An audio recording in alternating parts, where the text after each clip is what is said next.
Welcome back to Dave and Audrey Does Outdoors. She's getting her hair cut tomorrow, by the way, so you won't recognise her. She's going to become this little cute puppy. So welcome back. We're going to do a quick talk through. I've been asked a couple of times recently. Really, I guess I thought I'd do a how-to wild camp, really kind of for beginners, like a run through a couple of things, where to go, when to go, and what you'd need to bring. So I'm going to lay out most of my kit, run through it quite quickly from start to finish, and hopefully answer a few questions as we go along. So thanks again for joining us. Just a wee one today out in the garden. Please remember to give it a wee thumbs up if you enjoy. Subscribe if you've not. If you're into getting outdoors, cooking, camping, wild camping, wee bit of bushcraft, cute little dogs, then this might be the channel for you. So give it a wee subscription if you can. It's much appreciated. So without further ado, we'll crack on. So often one of the first questions that people will ask is where do you wild camp? Obviously, depending on which part of the world you're staying in will depend on where you're allowed to or how accessible wild camping is.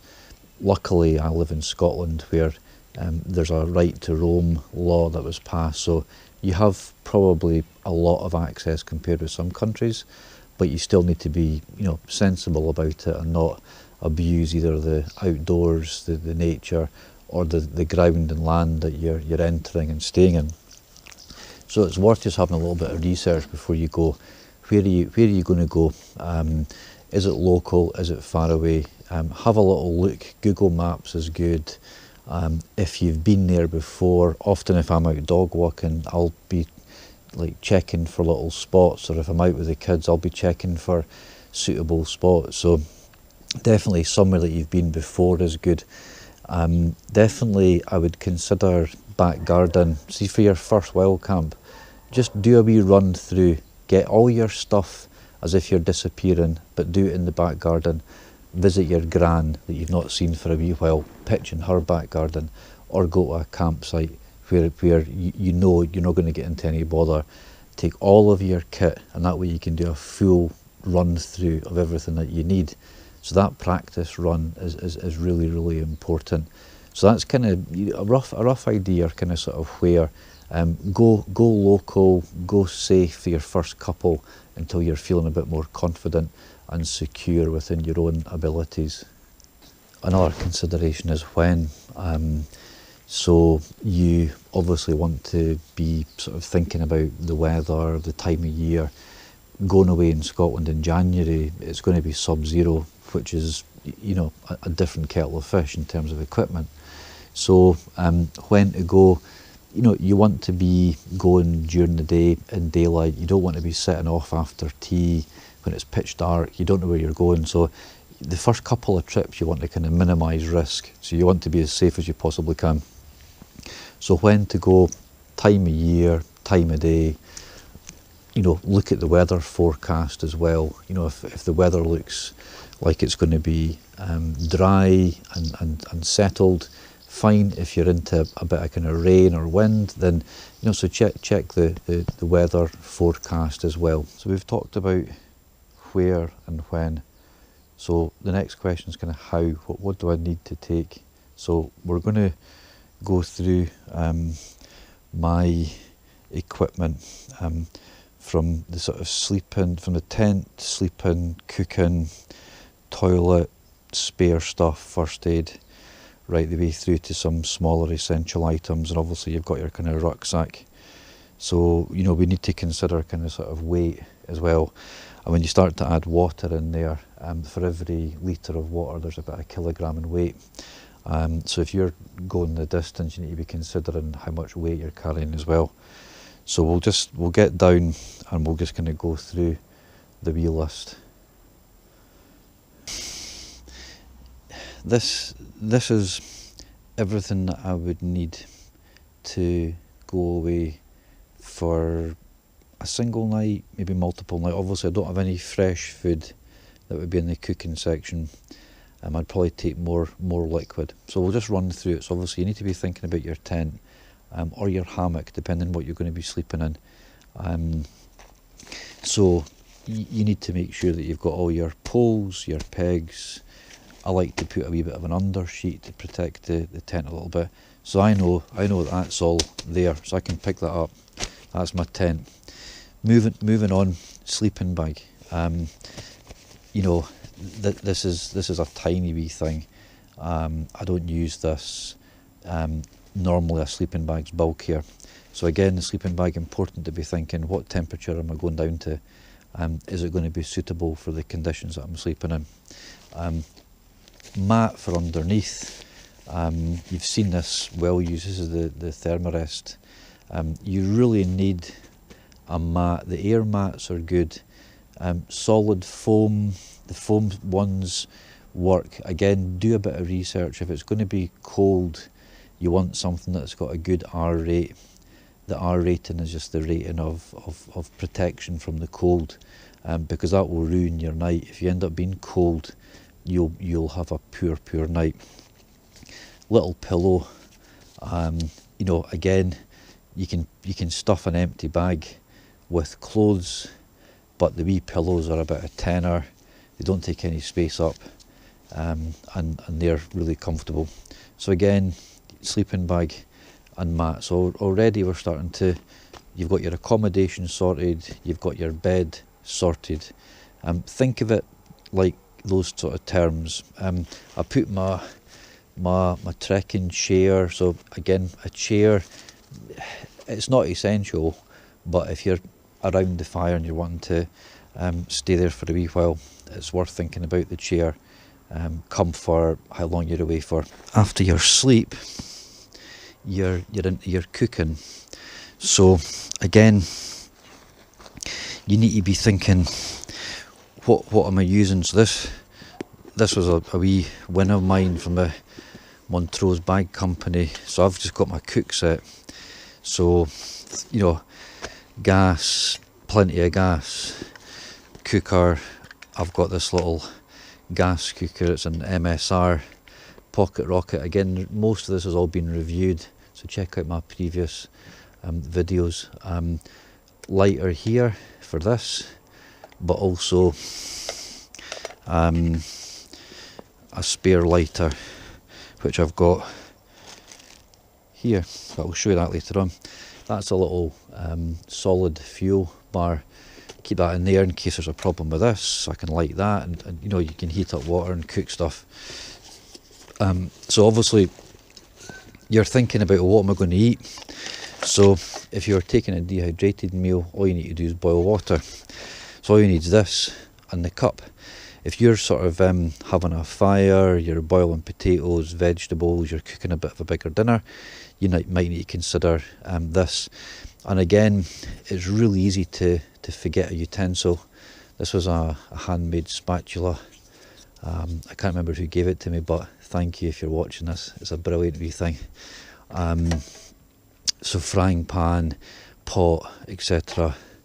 My coffee cup. How are you cooking your coffee? So you need to be thinking all of that. Snacks, you need to be thinking breakfast as well. What am I doing for breakfast? I've got some nuts there. And water, that's just a ½ litre. So you start to multiply that, that's going to be heavy. So that's your kind of cooking and eating. So it's really worth thinking, how am I going to cook it? What do I need? Take your time, make a list, break it down. You inevitably forget something that's really easy, like, you know, how are you going to handle your pots? You know, do I need a handle? How am I going to eat my food? Do I need a long spoon to get into your bag? So again, you know, I'll try and take a picture of my garage. I've got some shelves that I keep all this on now, which really help. So the minute I come back from a camp, I'm just putting it all away, because it's really easy to lose. You can see there's lots and lots of little bits here. So having some sort of system at home is really important as well. Round, so this is my toilet bag. It's mainly toothbrush, toothpaste, some wipes. I think I've got a mask, I've got some Rennies. I occasionally get bad heartburn, particularly if you're eating maybe a really rich sort of steak or whatever. So again, heartburn sometimes, I think I've probably got paracetamol in there. So again, just what would make my night easier. This is a pee bottle, so just it's got a bit of detox, a bit of can't remember what's in it. It's a detox stuff. So again, toilet wise, I've got a plastic trowel for number 2. That's for number 1. You get like sheepies. I noticed Big Bush are making these. So think about your toiletry needs as well. This is really good if you wake up during the night and you're in your tent, the weather's bad. You know, for a guy you can just pee in a bottle. For women, slightly more challenging, but there's probably things that you can think about to make your life a bit easier. So that's my toiletry section, hygiene toiletry. Not much, but enough, especially if you're going away, you need to keep your teeth good, etc. Spare clothes, hat. If it gets cold, you need a hat.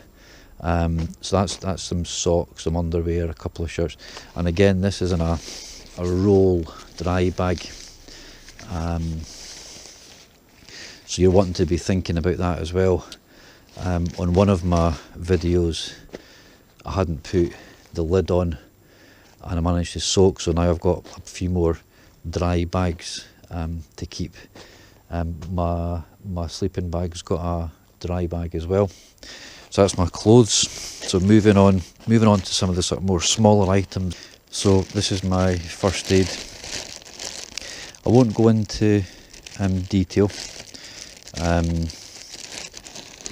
but one of my things that I'm definitely keen to show you, it's like things like, you know, just little antiseptic wipes, tick remover ×2, really important. There's an energy gel and there's a couple of bigger bandages in there. So if you had to sort of stabilise an injury, you could. There's some plasters and there's a couple of kind of hydration powders, and you know, if you end up having a really nasty one, you're finding this, you want to know where this is and you can just intervene the best you can. That's another these just emergency gels are really good if you need a boost, if you're running really low, or an emergency if your body's starting to get cold. So this is my like an essentials bag, so it's just a wee mountain equipment dry bag. So again, keeping things dry, but light for the tent, that also can charge up. My phone and any other chargeables, that's handy to have. Head torch, so you need a torch. Mozzie net for up here. Spare glasses. What else? We've got some spare guy rope. I've got this wee wind detector that I don't really need to carry about, but I'm keen to use it in some strong wind at some point. Another lighter, so I've actually got 3 lighters that's in a bag in there, and earplugs, really important as well. So that's pretty well that. I've got this small little bag that you've seen. There's some cash in there. I keep that lighter in there. So again, within a bag.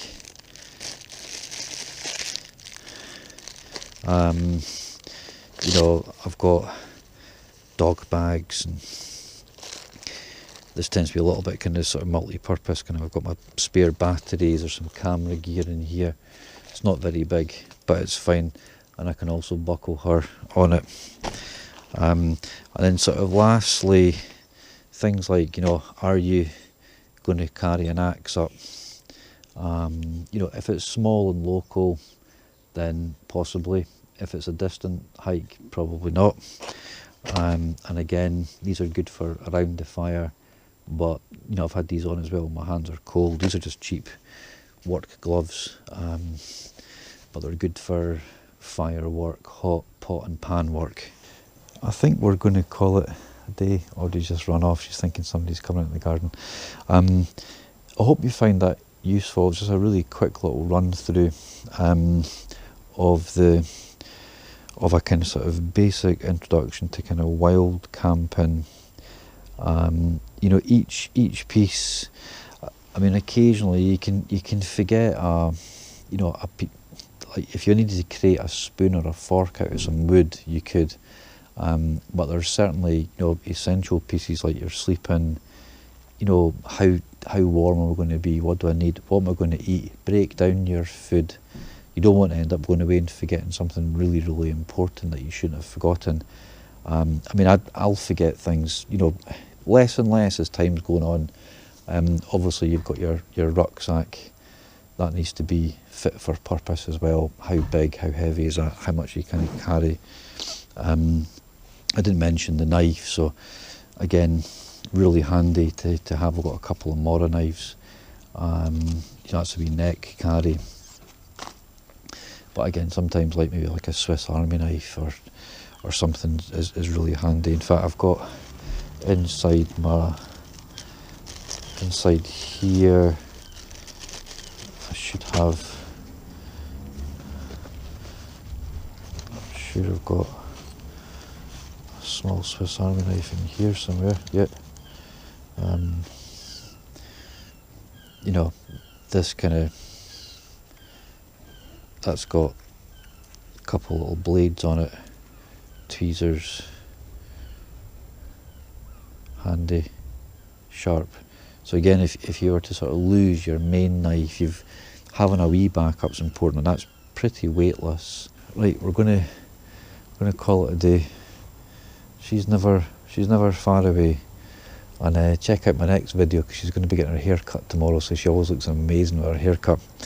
I hope that's been of use anyway, and thanks again for tuning in. Please remember to give it a thumbs up, subscribe if you've not already, and leave some comments or questions. But hopefully that's been helpful, because I have been asked a few times. So that's everything that you would need, and a few wee considerations as well. Thanks again for tuning in. Hope everyone's taking care out there and enjoying the end of this summer. So till the next time, take care.